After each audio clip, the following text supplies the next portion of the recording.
Welcome back to the Ed Morrissey Show podcast. Joining us as always, Andrew Malcolm. Most called you Dwayne Patterson. What the heck am I doing?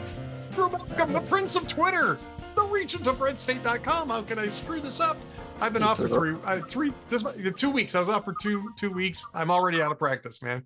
Yeah. The country's falling apart, and you're gone, and you're having a lovely time. Well, welcome back anyway, sir. Well, thank you very much. I'm glad that you held the fort down for us while I was out and about doing my vacation thing, and had a good time. Visited friends and family, and got a few days off, and now I'm back in the thick of things. It's like that Al Pacino line from a Godfather movie that I still refuse to acknowledge. Just when I thought it was out, they pulled me back in. So I pulled back in. Yeah. And I see that I came back just in time. I came back just in time because I was in the Twin Cities until about a week ago, Monday, right? Is when we were traveling back. And today, the DNC is in the Twin Cities, trying to rally the party from perhaps its modern nadir, right? And they kicked this thing off. Did you see this thing? They kicked this thing off with the land acknowledgement. Did you watch that clip? Where I think it was Ken Martin. We acknowledge that we're on stolen land. You guys are already off completely out of your minds, and you haven't even really gotten started yet.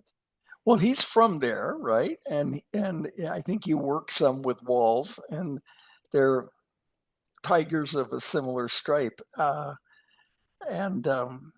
it's so sad because a fully functioning democracy needs two fully functioning parties, and at the moment, the Democrat Party is acting like Joe Biden, totally out of it, and they refuse to acknowledge their mistake from last year, and they're doubling down. And now every party goes through these trauma times. The Republicans did after 1964.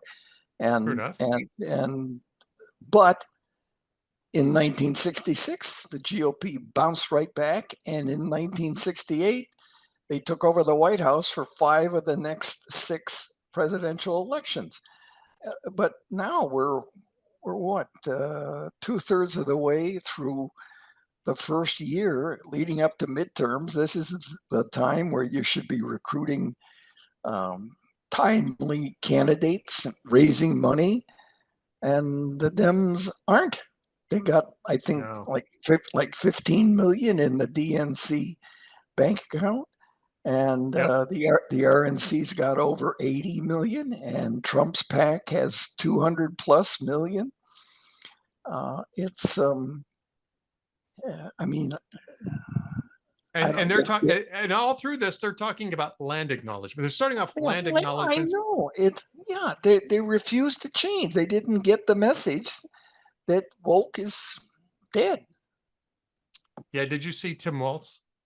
I've got a couple of these things in for the final word. Now, we're going to put this up on Tuesday, so the final word will have already been up by the time anybody sees this. But I'm going through some of this stuff for the final word post because I thought, well, this is a fun topic for the final word. And I'm watching. The first one I watched was Tim Walz going, "I could choose to be a Republican. I just have to stick a red hat on my head and pledge loyalty to to a dictator." It's like, yeah,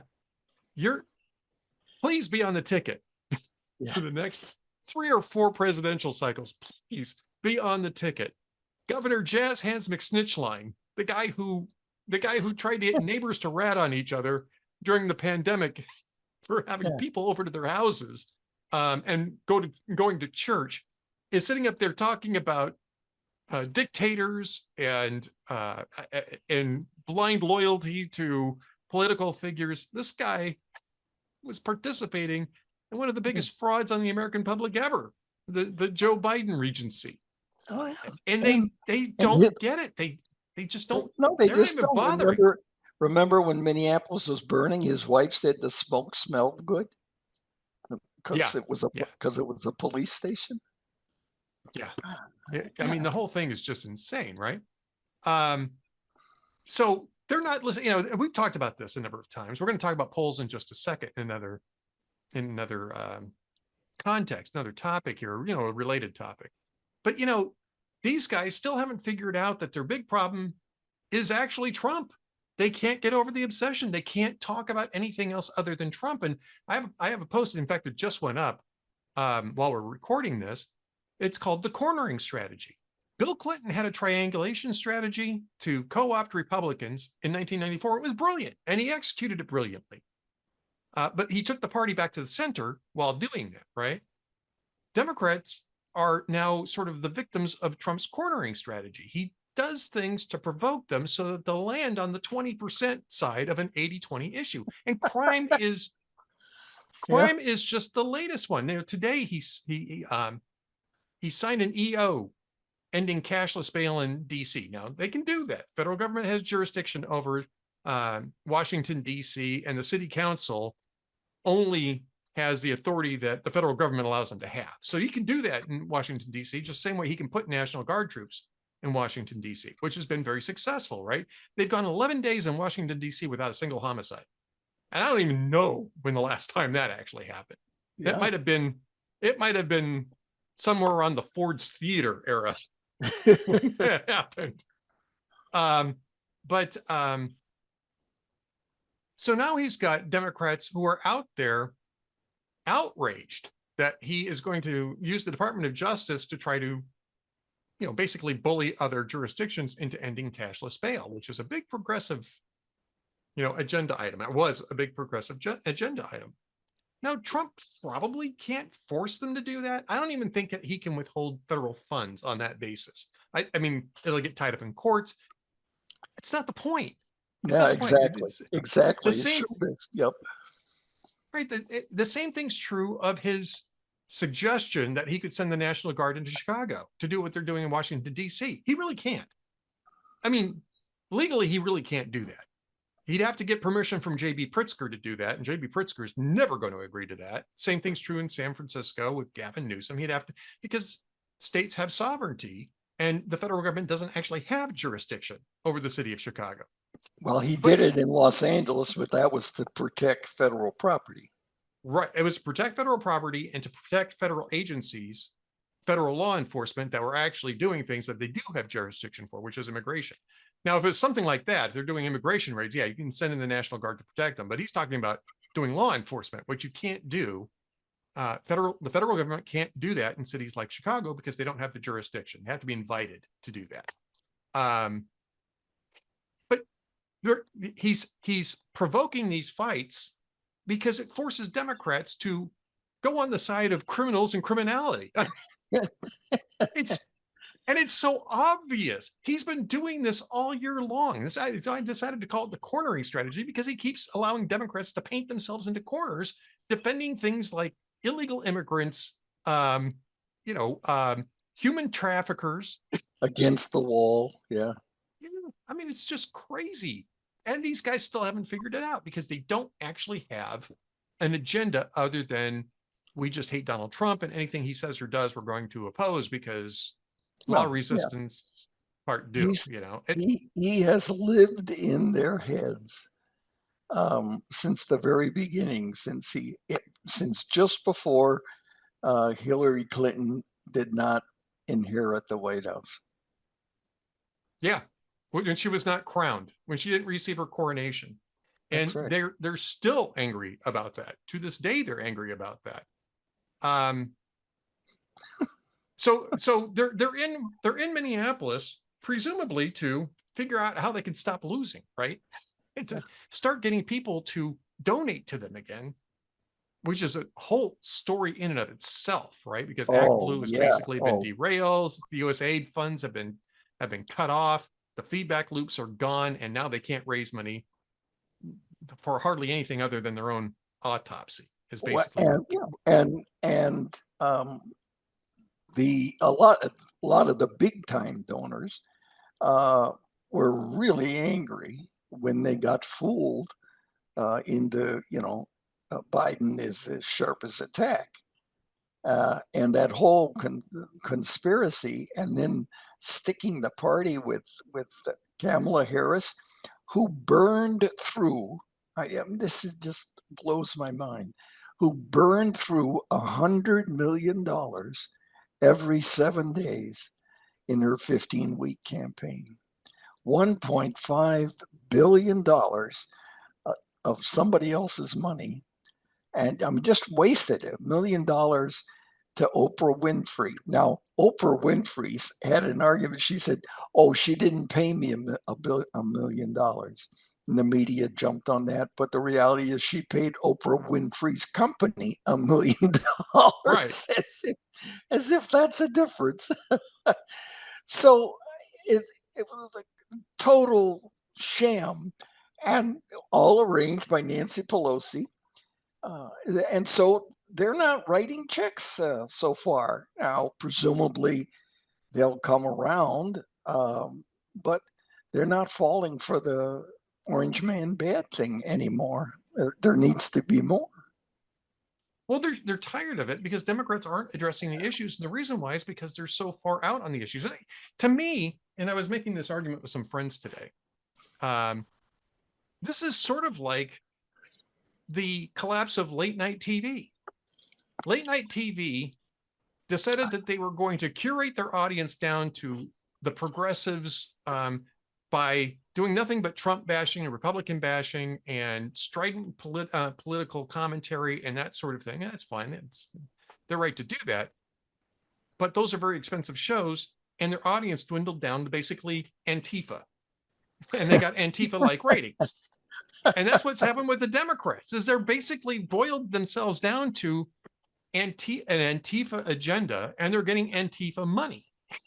Yeah. From, voters are walking away. And the reason why, Harvard Harris has one of its monthly polls out, just came out a couple days ago, and the issue sets still look exactly the same. You still have 75% of people who want criminal illegal aliens deported. You've got 67% roughly, it's a 60-40, 65-35, 70-30, 80-20 thing, all the way down this issue set until you get to, I think there's one issue that Trump is underwater on. And this whole issue set, there must be like 15 of these things. And that's been the way it's been all year long. And Democrats still don't have an answer for that because they're not addressing the issue. They're just addressing Trump. And it's not working. They've been doing this now for really 10 years, but certainly intensely for the last 2.5. And it's not working. And their answer to that is we must not be shrieking loud enough. That's right. That's a perfect line. Not shrieking loud enough. Yeah. And they aren't. They've got nothing but falling a victim to Trump's suggested topics. And yeah.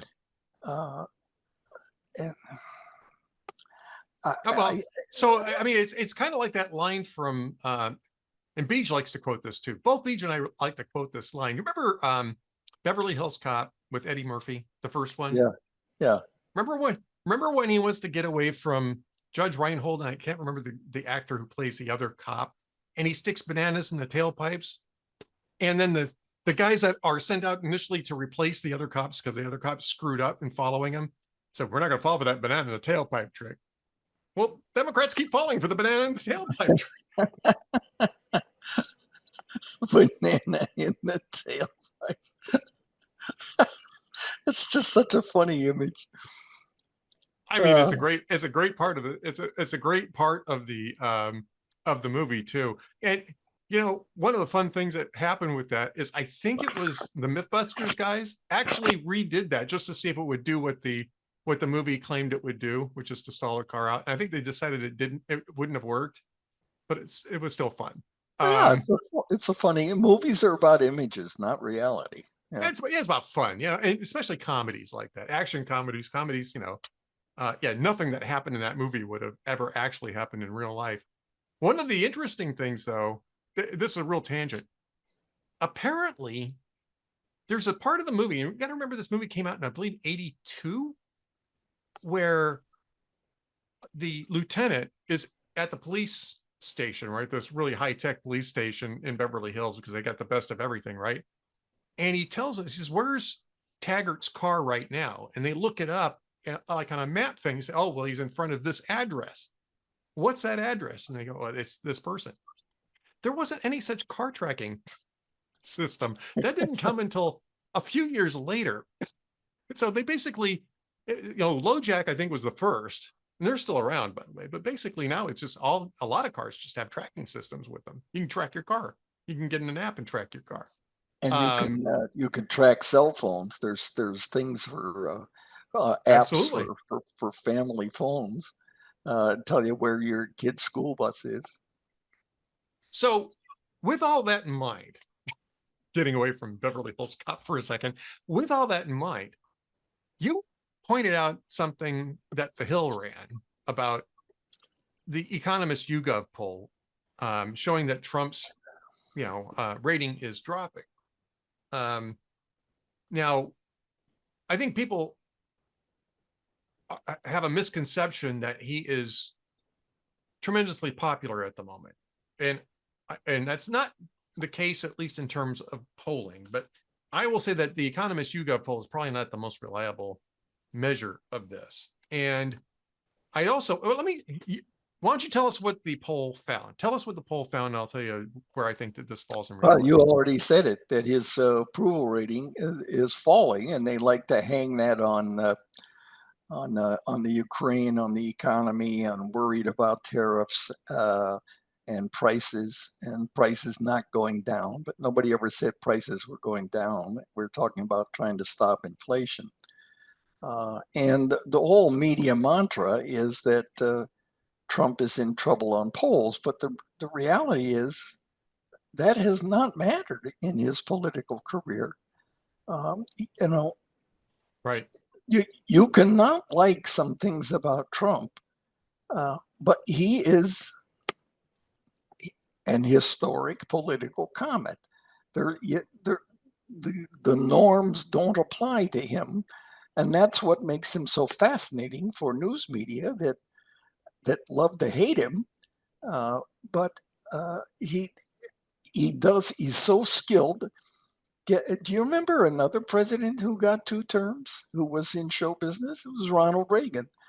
And Trump is not Ronald Reagan, but he has the same show business skills. He had a very successful quote reality show on NBC, and he's always been a showbiz guy. I mean, even when he was drafting Herschel Walker for his New Jersey football team, it's all about showbiz, and it works. No, he took it too far in the first term. He was not disciplined. If he wanted some attention, he would go out and have 3, 4, 5 media appearances, and because he wanted to say something about somebody in Congress, Mitch McConnell or somebody, Chuck Schumer, and that totally blew his own agenda off the rails, and it looked like chaos, and it was. But now I think Susie Wiles is crucial to this. Now he's much more focused. He doesn't fall for the obvious questions. I remember one reporter this spring saying, well, Mitch McConnell says he's not going to vote for the big, beautiful bill. And Trump said, we're not talking about Mitch McConnell today. Now, in the past, first term, he would have taken that bait and given the guy a story. And what Trump really wanted to talk about would have been blown out of the water, media-wise. So Trump is always savvy about the media, but he's savvier now about the timing and more disciplined, I think. Well, I think so too. But still as accessible as ever, really. I mean, yeah, absolutely. And it's to his purpose. Joe Biden, remember how often we saw Joe Biden? Well, he basically forfeited the presidential bully pulpit because he couldn't.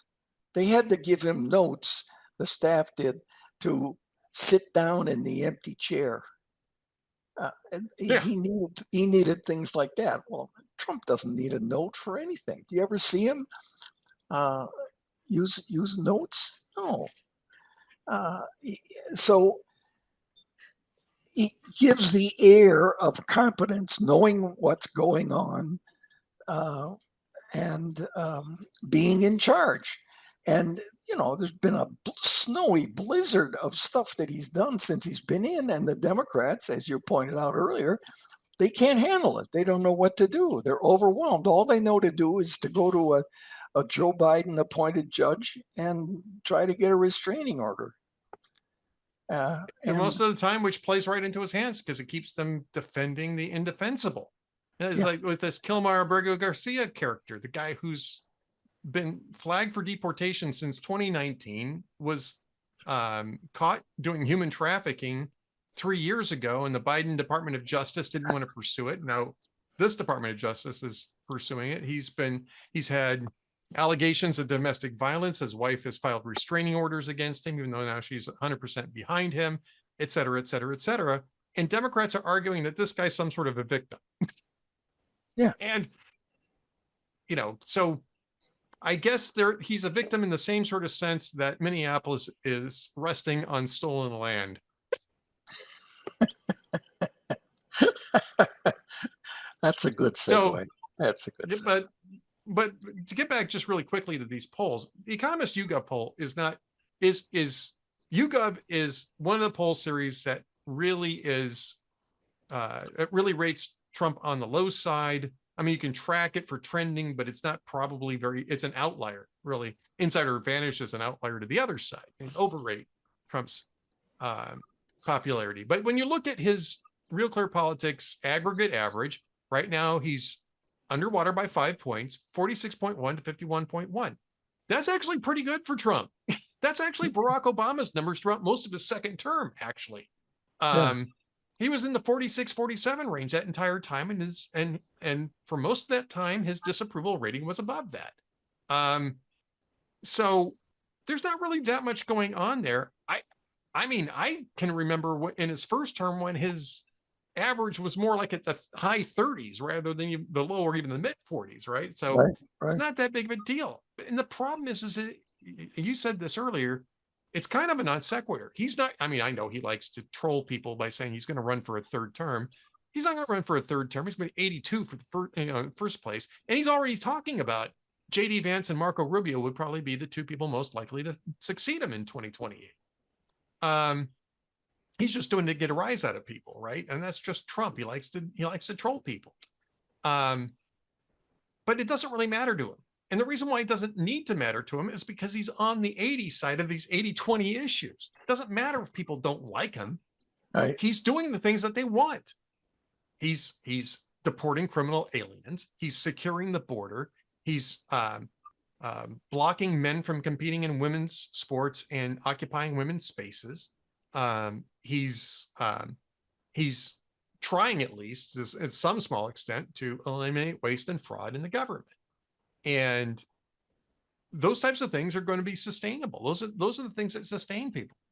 Whereas Democrats just keep thinking that this is some sort of a, popularity contest that, and that they're the cool kids. They're the cliquey kids in the quad. That's right. The cool. They're the ones at the cool kids' lunch table in high school. Yeah. Right. My only concern is that and I'm sure he'll have a plan to address this, but American voters have a very short memory. It's like, yeah, we really liked what you did. Well, what have you done for us lately? The biggest issue last year was illegal immigration and mainly the border. And the border is closed. It's closed now. And we don't have even hundreds of people coming across the border every day. Now, I don't think it's practical. He's never going to get rid of 11 or 12 million illegal aliens, but he's smartly focusing on the criminals, and that'll be great to get rid of them. But he hasn't gone to the border. He should go to the border every few months, see how much longer it is now than when he took office. Talk with the guys about, boy, how many people came across today? None. Oh, wow, none. It's you need to keep that as an accomplishment. Right now, it's in the rear view mirror, and people are focused on getting rid of illegal criminals. Well, okay, that's good. Um, but I don't know that that's going to live for what, 15, 16 more months as a great achievement. So I just wish he would go to the border. If he's going to California or Arizona for something, he can go to the border and take an afternoon and pull it off. Uh, it's just important, I think, to keep reminding Americans that thousands of illegals were coming across the border with the other guy every day, every thousands day. every day. Yeah. Yeah. All right. I want to get to a couple of your, well, I want to get at least to one of your columns if we can't get to both. Last Thursday, you had one, maybe it was Wednesday actually, Trump's battle to kill woke spreads into the heartland. And I think this is part of what we're seeing here at the DNC, right? Which is this nonsense of, land acknowledgements and, this diversity, equity, inclusion stuff that's going on in Minneapolis right now. They're not getting that message. And Trump's battle to kill woke spreads into the heartland is at least in part because the heartland's sick and tired of woke. Exactly. And yeah. it's because, if you thought back in 2015, 16, of all 17 Republican candidates who wanted to be president, who would be the least likely to tap into the heartland would be a Fifth Avenue billionaire. It's just, but he was so smart. He picked up on it. He used it. He ran with it. And then, Ed, are you sitting down? He actually did what he said he was going to do. And he's doing it again. And he's doing it again now, which was the big bitch that the heartland had over Washington. Well, they say this at election time, but then they don't follow through. And Congress knew that. Most congressional people who run for reelection win without a significant issue or scandal. It's like 80 or 90% get reelected. So there's a town hall that's noisy, and a year later, no one remembers it. And Congress and McConnell and all that crowd, they knew it. Well, the Heartland knew it too, and Trump picked up on that, and he's played it like a first year violinist. He's produced. So to me, this is a big strength. If you look at, as I said, the blizzard of stuff that he's done since he's come back, into office, he's done almost as many executive orders this time in the first 7 months as he did in the whole 4 years in the first term. So the message is gotten through, and the governor in Oklahoma appointed a superintendent of state education, and he got in touch with PragerU, and he sent them the certification qualifications for teachers. And then he sent them the certification qualifications for teachers in New York and California. And they developed a test. I think it's like 5 dozen questions or so. And they are now applying this test to anyone from California or New York who applies to teach in Oklahoma.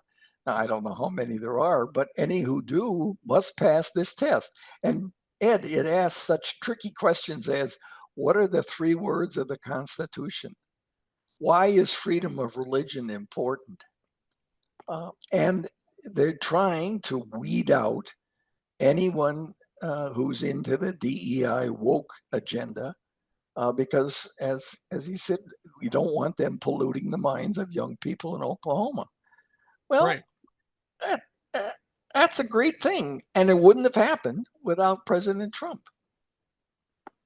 Yeah, and we could talk a little bit. We could talk at length for hours as to chicken and egg sort of thing. Did Trump get reelected because people got sick of woke, or did Trump inspire people to become sick of woke during the campaign? And for that matter, did Democrats' attempts to stick Kamala Harris at the top of the ticket have an impact on how people saw woke policies? And I suspect that there's elements of all of those things.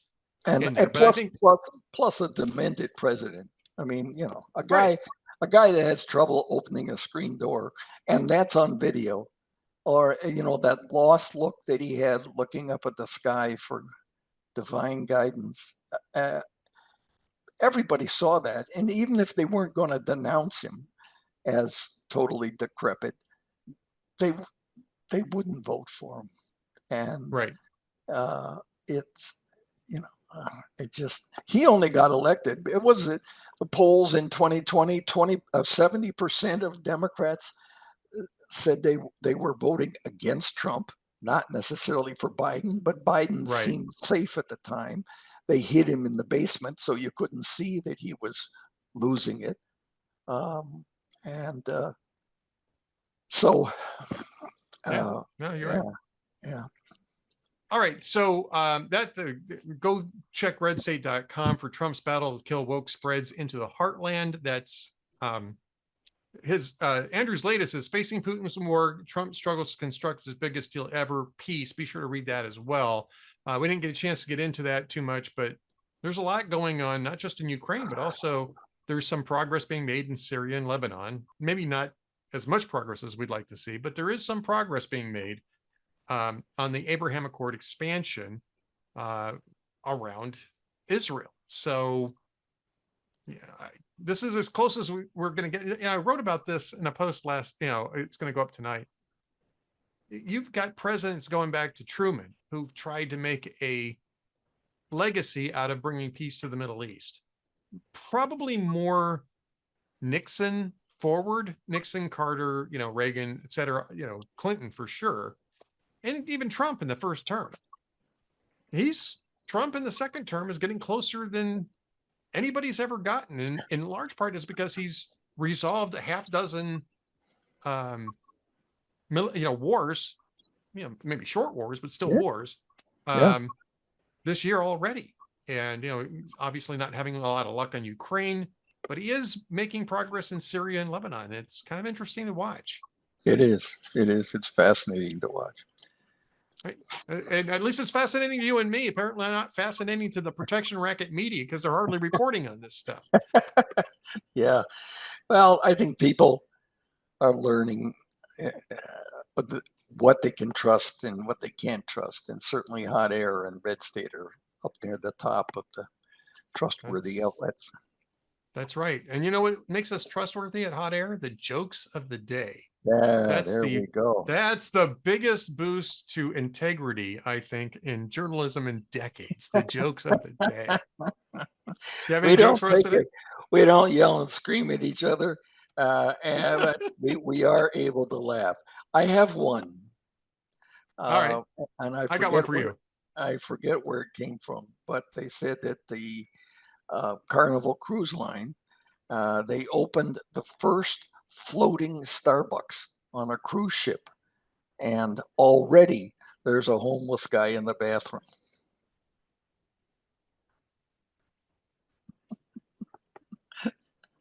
Okay. I've been to a couple of Starbucks, so I had that feature. So yeah, that one lands with me. That was good. All right, I got one for you. A little risque, but it's still funny. Guy falls asleep Ed, on the. You're going blue on the jokes here recently. Maybe blue's not the right word for it. Maybe periwinkle. I don't know. It's not quite that blue, but all right. Guy falls asleep on the beach for several hours, gets a horrible sunburn on the top of his legs. They take him into the emergency room, and the doctor admits him, and gets him in the bed and tells the nurse, I want an IV hooked up with saline, electrolytes, sedative, and a Viagra pill every 4 hours. And the nurse goes, a Viagra pill every 4 hours? What's that going to do for him? The doctor says, well, it's not going to do anything for his condition, but it'll keep the sheet off his legs for a while. Jeez. Hell. Eh. Get the gong out. Yeah. Yeah, that one deserves a gong. That was from jokesoftheday.net. I saw that today. I was like, I got to tell Andrew this one. Yep. Yep. Well, we shared There that you with go. the world. All We right. have shared that with the world. Exactly. All right. Andrew Malcolm, the, the prince of Twitter, the regent of redstate.com. Great that we can get back in the flow of things. We'll do this again next week. Yeah. Yeah. Let's do that. Thanks, Ed. And thanks, everybody. See you then.